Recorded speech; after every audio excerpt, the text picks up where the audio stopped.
Ok, vamos a estar entonces estudiando lo que es el tema de conjuntos. Vamos a repasar algunos de los conceptos más importantes. Un conjunto, pues ya sabemos que es una colección, ¿sí?, de elementos que van a tener alguna propiedad en común. Estos elementos se le conoce como, sí, lo que pertenece a los conjuntos se conoce como elementos o miembros. Entonces, los conjuntos normalmente se representan con letras mayúsculas y sus elementos se representan con letras minúsculas. Así entonces, un elemento que pertenece a un conjunto, pues se representa de esta manera, ¿sí?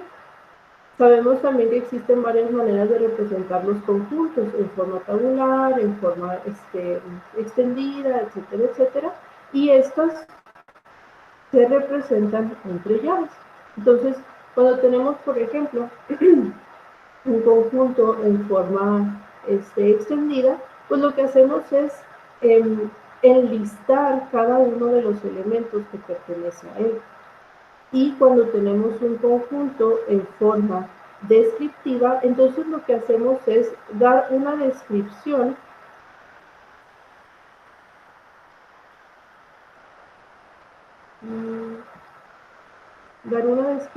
de los elementos que precisamente pertenecen a este conjunto. ¿Sí? Cuando tenemos nosotros un elemento que no pertenece al conjunto, o sea, un elemento que no cumple con la descripción o que no se encuentra en el listado del conjunto, entonces decimos que este no pertenece al conjunto. ¿Sí? Existen conjuntos que están dentro de otros conjuntos. Por ejemplo, si yo aquí escribo este conjunto, entonces todos los elementos del mismo se encuentran también dentro del conjunto A, de este de aquí, ¿sí?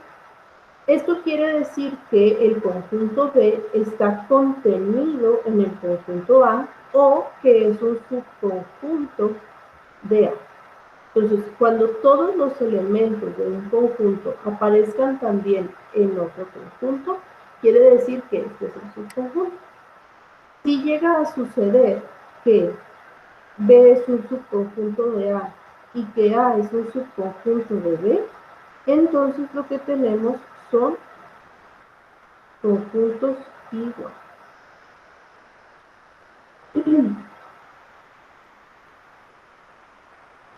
Por ejemplo, si yo aquí dijera que un conjunto C es igual a x tal que x es una vocal, ¿sí?, pues el conjunto B y el conjunto C serían iguales porque contienen los mismos elementos. Existen algunos conjuntos importantes que son los conjuntos numéricos, y los conjuntos numéricos están contenidos uno dentro de otro. Por ejemplo, tenemos el conjunto de los complejos, ¿sí? El de los complejos se divide en el conjunto de los imaginarios y el de los reales.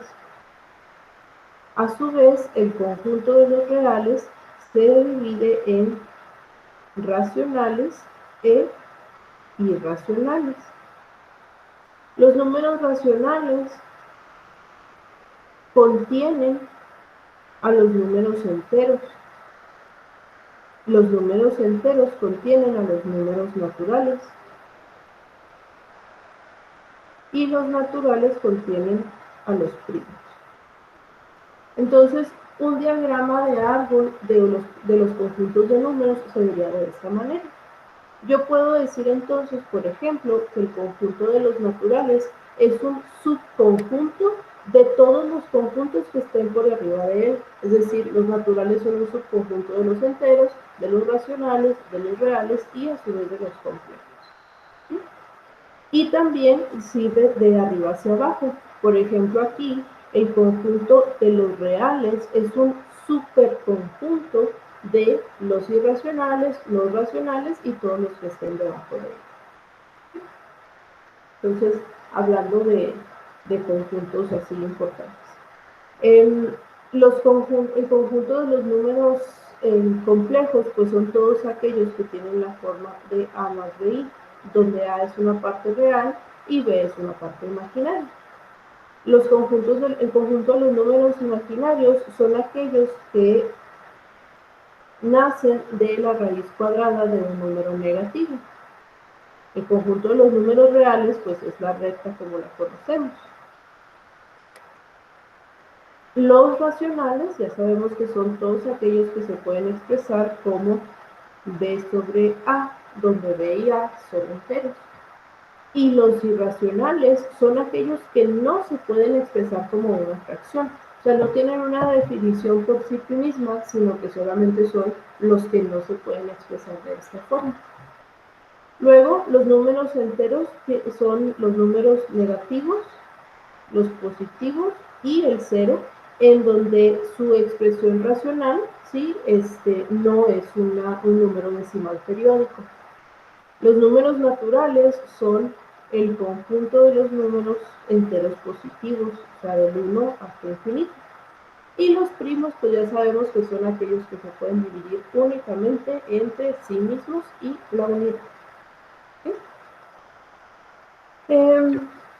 Existe un conjunto importante dentro de todos los conjuntos, dentro de la teoría de conjuntos, que es el conjunto vacío.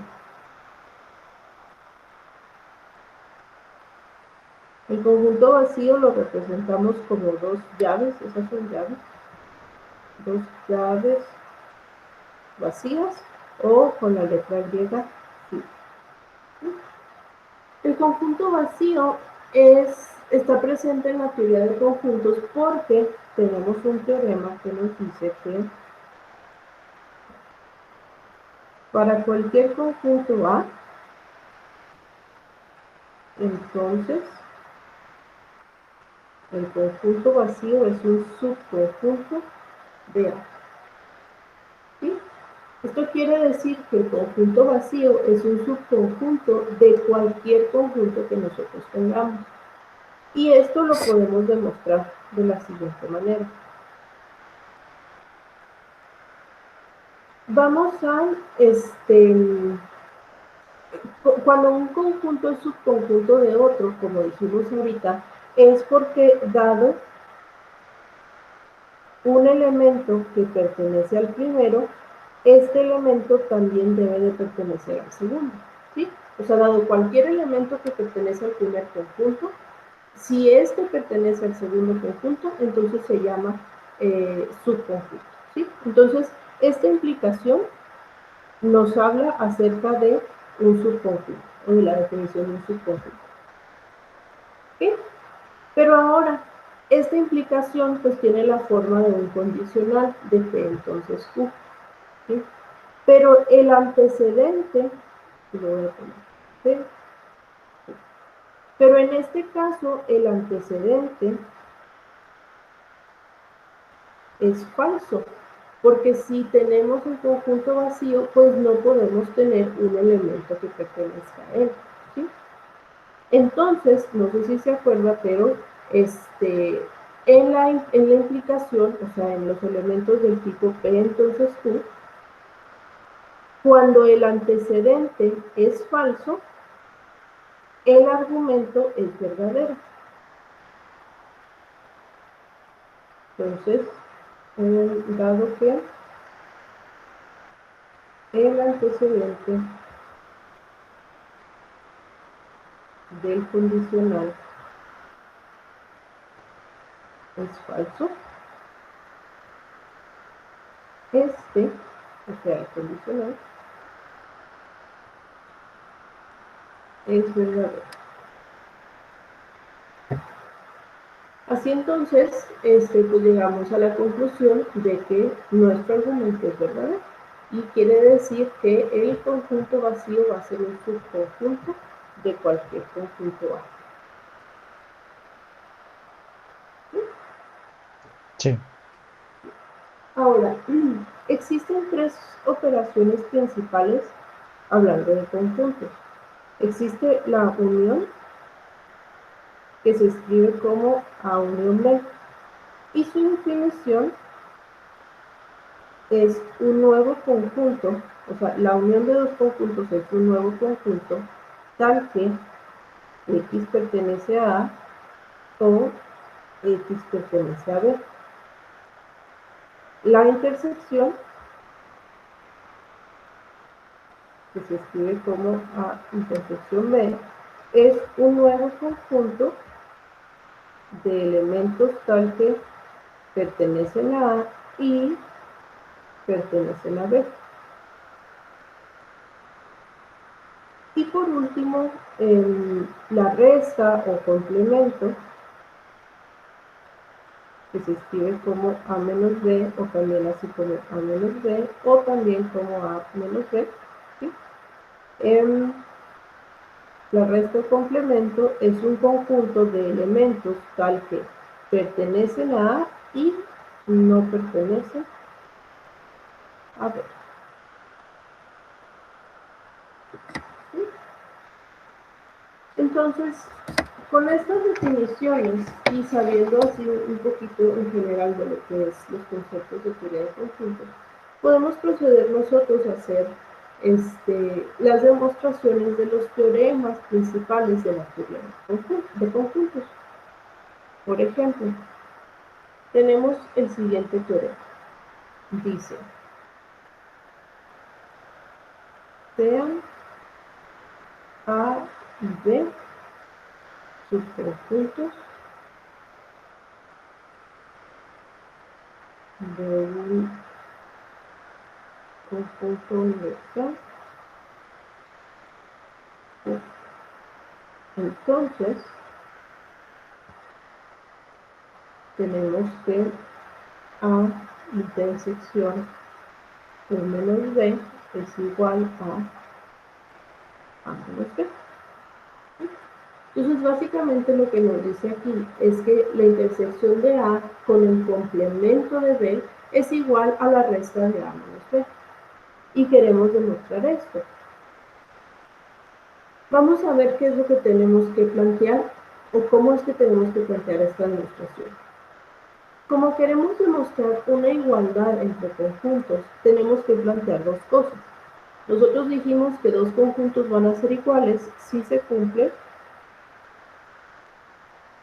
que el primero sea subconjunto del segundo y que el segundo sea subconjunto del primero. Entonces tenemos que demostrar esto en dos partes. Primero tenemos que ver si la intersección es subconjunto de la resta y luego tenemos que ver si la resta es subconjunto de la intersección. Si esto se cumple en ambas direcciones, entonces podemos decir que los conjuntos son iguales. Si no se cumple en alguna de las direcciones, entonces no son iguales, ¿sí? Se quedaría nada más como subconjunto.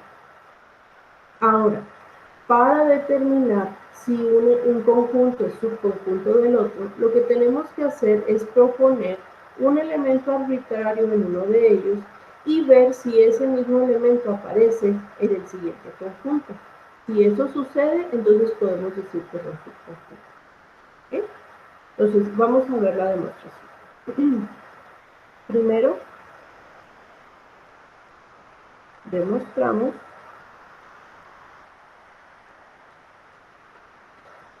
que la intersección es subconjunto de la resta. ¿Sí? Vámonos con eso primero. Entonces, sea un elemento que pertenezca a esta intersección. Por la definición de intersección, si tenemos un elemento que pertenece a ella, quiere decir que X pertenece al conjunto A y que X pertenece a U menos B. ¿Sí? Ahora, por definición de la resta,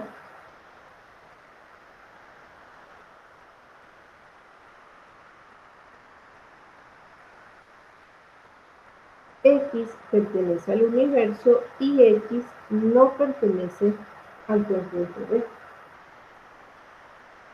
Pero el hecho de que X pertenezca al universo es trivial. O sea, en realidad no me dice nada, porque pues si estamos hablando del conjunto universo, pues todos los elementos deberían de pertenecer a él. Entonces, pues ahí eso no me está dando información. Entonces, tomamos que X pertenece a A y que X no pertenece a B. Esta es la definición de la resta de A con B. Entonces, por lo tanto, X pertenece a menos B. ¿Sí? Fíjense entonces, ya pusimos aquí un elemento que pertenecía a la intersección y ese mismo elemento apareció en la resta. Luego, o decimos que la intersección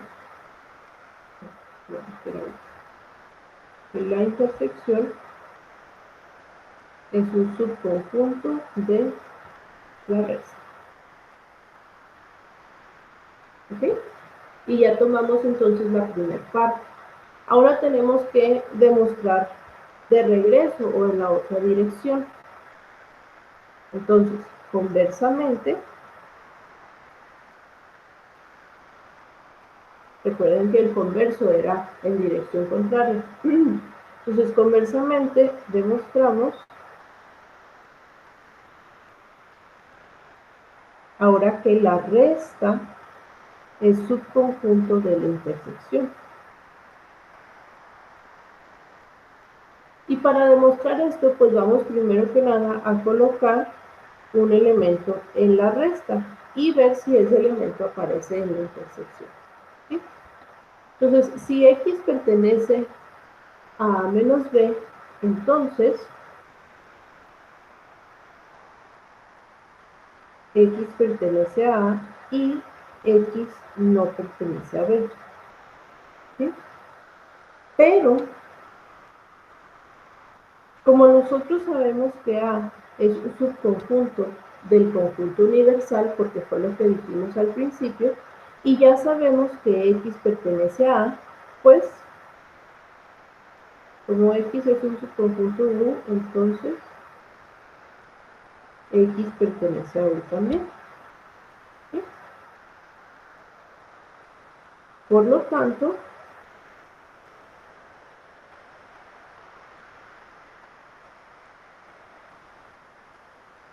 si X pertenece a U y X no pertenece a B, pues podemos decir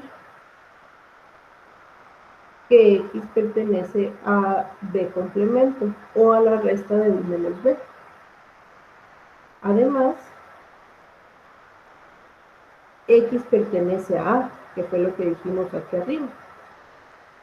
Así que X va a pertenecer tanto a A como a B complemento. Entonces quiere decir que pertenece a la intersección.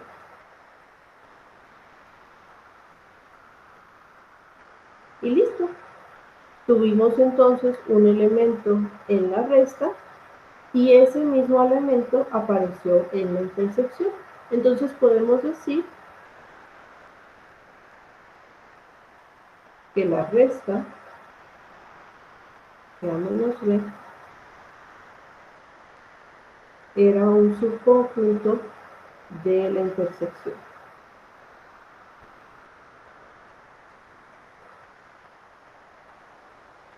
Y con eso queda demostrado.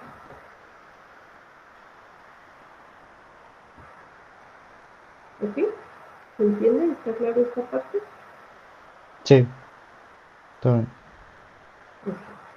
Entonces, el chiste de aquí es tomar los teoremas, o más bien tomar las definiciones de la teoría de conjuntos e ir construyendo la definición a partir de esto.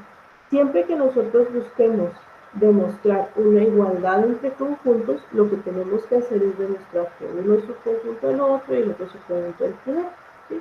Y esto se demuestra pues, utilizando las definiciones. Vamos a ver un segundo ejemplo.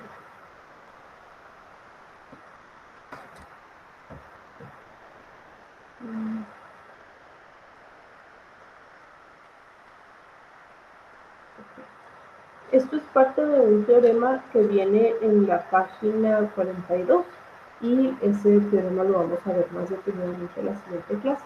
Pero vamos viendo, por ejemplo, aquí uno de los incisos. Tenemos aquí el inciso D. Entonces, el inciso D nos dice lo siguiente. A unión B intersección C es igual a unión B intersección A unión C. Sí, que es como una ley distributiva, ¿no? de conjuntos.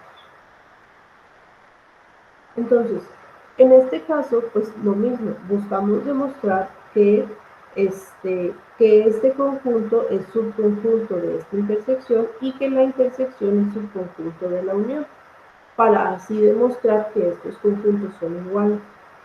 Entonces, tenemos, buscamos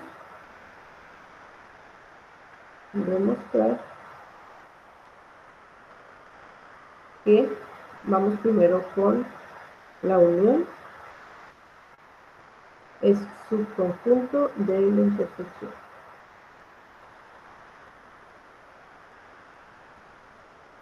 Entonces, sea X un elemento que pertenezca a esta unión.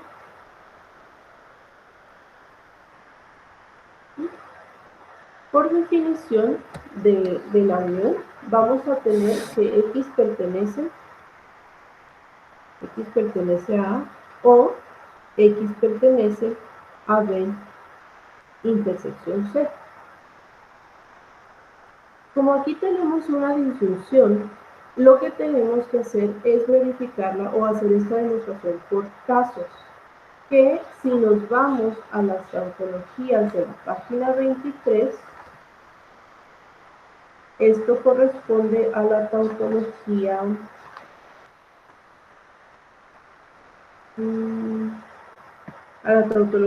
Q. Entonces, como tenemos nosotros una disyunción, es decir, queremos que X pertenece a A o X pertenece a B, y en cualquiera de los dos casos queremos llegar a esto, entonces lo que hacemos es una demostración por casos. Tomamos primero una de las premisas, vemos si llegamos a la conclusión, tomamos luego la otra premisa y vemos si llegamos a la conclusión. Si en ambos casos se llega a lo mismo, entonces decimos que el argumento es verdadero. Entonces, primeramente, Entonces, ¿decimos qué? que el argumento es verdadero. O sea, si Ah, tomando las dos posibilidades se llega a la misma conclusión, entonces es verdadera. Si solamente se llega con una de ellas, entonces es falsa. ok. Okay. Entonces, vamos aquí.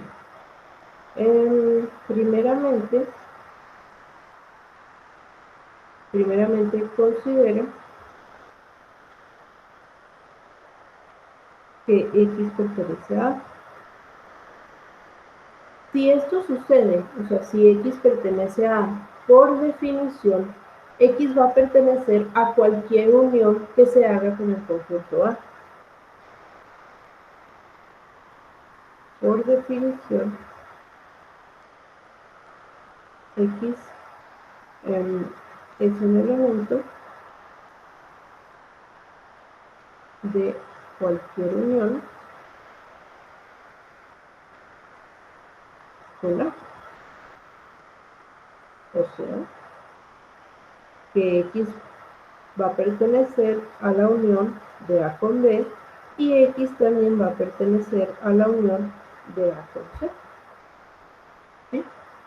Evidentemente estoy proponiendo estas dos uniones porque son las que me interesan. O sea, yo podría proponer aquí la unión de A con G, pero pues el conjunto G no me interesa para esta demostración. Entonces, esto que menciono de que X pertenezca a cualquier unión, pues va encaminado a las uniones que se están presentando a la conclusión a la que quiero llegar.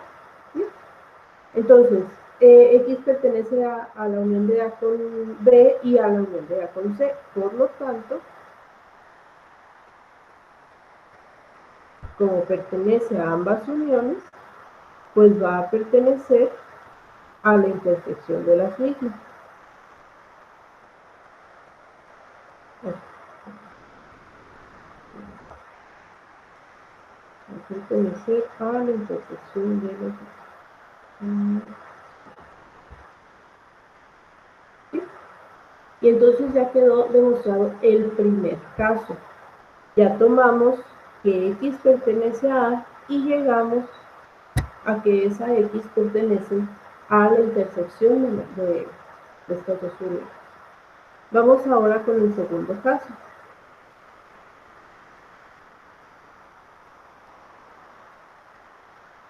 Vamos a considerar que X pertenece a esta intersección. Por definición,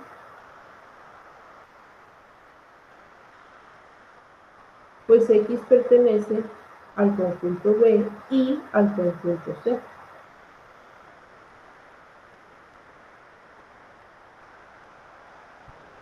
¿Sí? Pero luego aquí vamos a hacer algo similar. Si X pertenece a B, pues entonces pertenece a cualquier unión que se haga con el conjunto B.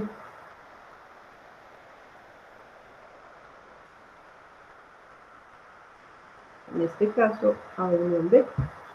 Y si X pertenece a C, pues va a pertenecer a cualquier unión que se haga con el conjunto C. En este caso, a unión C. Así, X pertenece a la intersección de estas dos uniones. Y entonces, al tomar el caso número 2, llegamos exactamente a la misma conclusión.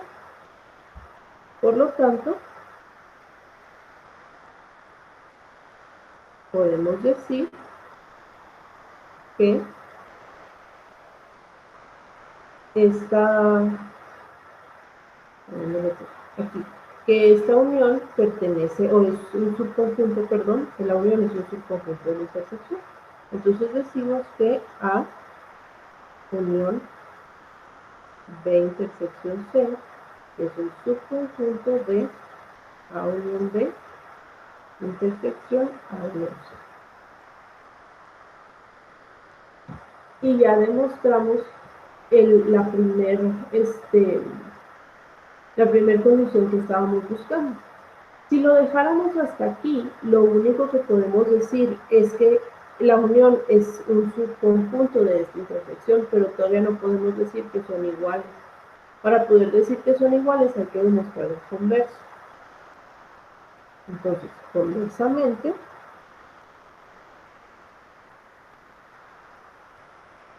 demostramos que esta intersección es un subconjunto de esta unión. ¿Sí? Para ello, pues vamos a colocar un elemento en la intersección. X pertenece a unión B intersección a unión C. ¿Sí? Entonces, como X pertenece a esta intersección, entonces X pertenece a unión B y X pertenece a unión C. ¿Sí? Bien. Entonces, como X pertenece a estas dos uniones, vamos a ver lo siguiente. Vamos a ver qué pasa cuando X pertenece a A y vamos a ver qué pasa cuando X no pertenece a A. Entonces, consideramos dos casos. Me estoy fijando en el conjunto A porque es el que se repite en ambas intersecciones, ¿sí? Entonces, por eso tengo que ver qué pasa cuando sí está en A y tengo que ver qué pasa cuando no está en A, dejando la posibilidad de que esté en otro conjunto. Sí, sí. Entonces, consideramos dos casos. Si X pertenece a A y si X no pertenece a A. Entonces, primeramente, si X pertenece a A, entonces, evidentemente va a pertenecer a cualquier unión que se haga con el conjunto A. Entonces, X va a pertenecer a A unión B intersección C. ¿Sí? Y ahí ya no tenemos que buscarle más. Pero luego, si X no pertenece a A, pues X debe de pertenecer a B y debe de pertenecer a C. ¿Sí? Entonces, siguiendo esto de aquí, si no está, hablando de esta unión, si no está aquí, está en D. Hablando de esta unión, si no está en A, tiene que estar en C. Entonces, está en D y está en C. ¿Sí? Entonces, cuando X no pertenece a A, tiene que pertenecer a B y tiene que pertenecer a C. Por lo tanto, pues va a pertenecer a la intersección de estos dos.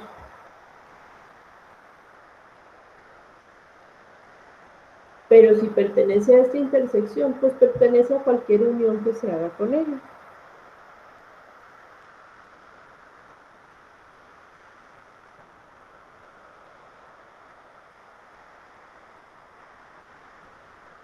Y listo. Con esto demostramos que independientemente de dónde se encuentre el elemento X en esta intersección, se va a encontrar en la unión. Con ello, demostramos